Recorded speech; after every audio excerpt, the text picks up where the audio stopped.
कोंडगाव येथे ओम साई सेवा मंडळाच्या वतीने श्रद्धा व भक्तिभावाने साईबाबांची पालखी सोहळ्याचे आयोजन करण्यात आले होते।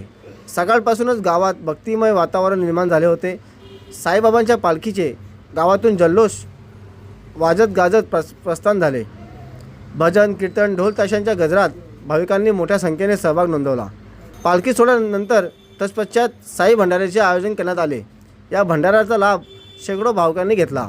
या कार्यक्रमास ग्रामस्थ, महिला भगिनी, युवक व ज्येष्ठ नागरिक मोठ्या संख्येने उपस्थित होते।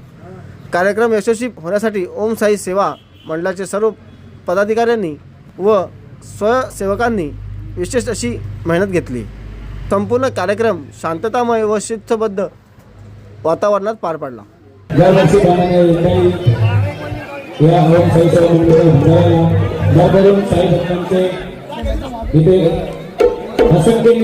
साई प्रसाद घ्यासाठी लोक जमलीत, त्यांचे ओम साई सेवांचे खूप खूप आभार। तसेच दरवर्षीप्रमाणे यावर्षी देखील आमचे गावचे डॉक्टर सचिनजी राजा आहे दरवर्षी आमच्या मंडळाला विशेष सहकार्य करतात। यावर्षी देखील त्यांनी आमच्या मंडळाला विशेष सहकार्य केले। त्या दिवशी रात्री त्यांचा मला 11:30 वाजता कॉल आला। मी झोपत होतो, नंतर उठलो, मी बोललो डॉक्टर साहेबांनी कॉल केला। डॉक्टर साहेब काय झालं? डॉक्टर साहेब असे म्हणाले की काल मी मुरबाडला गेलो होतो, तेव्हा मी 9 किलोमीटर चाललो। त्या 9 किलोमीटर मध्ये मला एवढा त्रास झाला, तर आपले साई भक्त एवढ्या लांब 250 किलोमीटर कसे जात असतील ते साईनाच माहीत। आणि त्या योजनेचे तुमच्या डोक्यात काय आलं माहीत नाही, साईबाबांनी काही केलं असं त्यांचे चमत्कार माहीत नाही।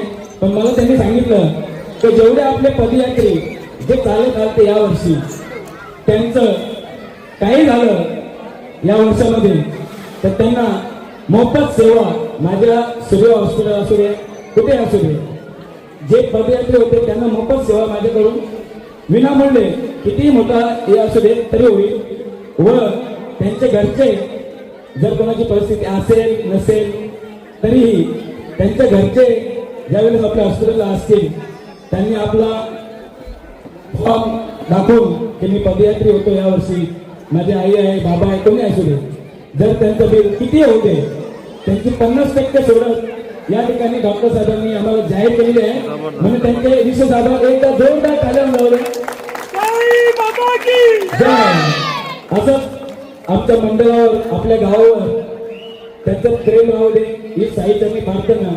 आणि त्यांनी मला म्हटलं की मी कोणी नाही, या गावात जेव्हा आलो तेव्हा या चेरदेवाचा मला आशीर्वाद मिळाला, तशी आपल्या चेरदेवाची त्यांच्यावर खूप कृपा आहे, साईबाबांची असू द्या।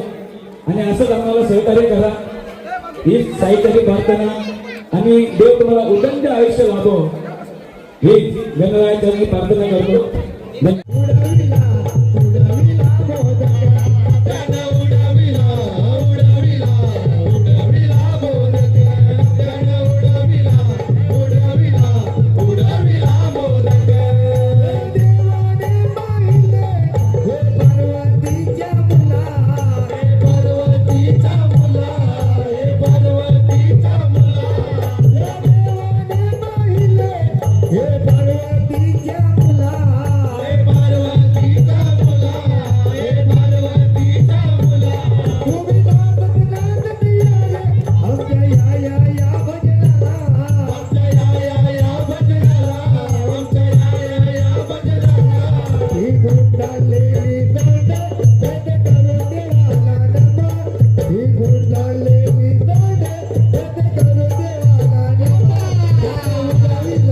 Hula